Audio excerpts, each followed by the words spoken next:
In today's video, I'm going to teach you how to use a numbers column in Monday.com. To get started, open your Monday.com board where you want to track numeric information.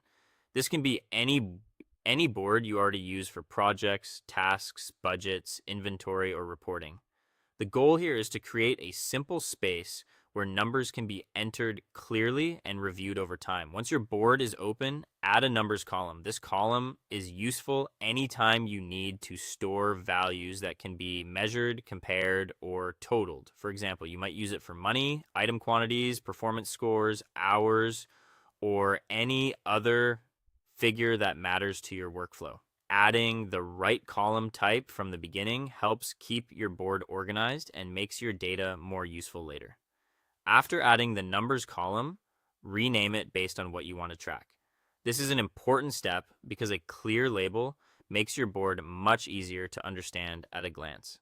Instead of leaving a generic column name, choose something specific like budget, units sold, score, total hours, or estimated cost. A descriptive name helps everyone on the board know exactly what belongs in that column and reduces confusion when the board gets larger. Next, enter number values into the column. You can add the numbers row by row for each item on your board. Make sure the values are entered consistently so your tracking stays accurate. If you are using the column for costs, for example, keep the entries in the same format throughout. Clean and consistent data will make it much easier to review and use later. You can use this numbers column for budgets, quantities, scores, or totals, depending on what your team needs. That flexibility is what makes it so helpful.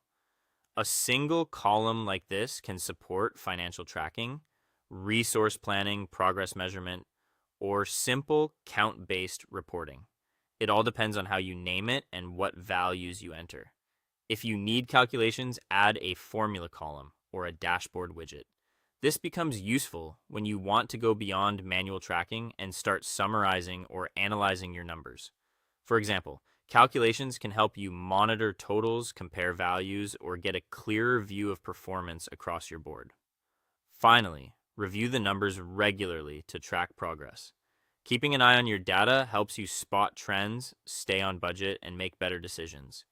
Even a simple weekly review can make a big difference in how effectively you use your board. And that's how to use a numbers column in Monday.com clearly and efficiently.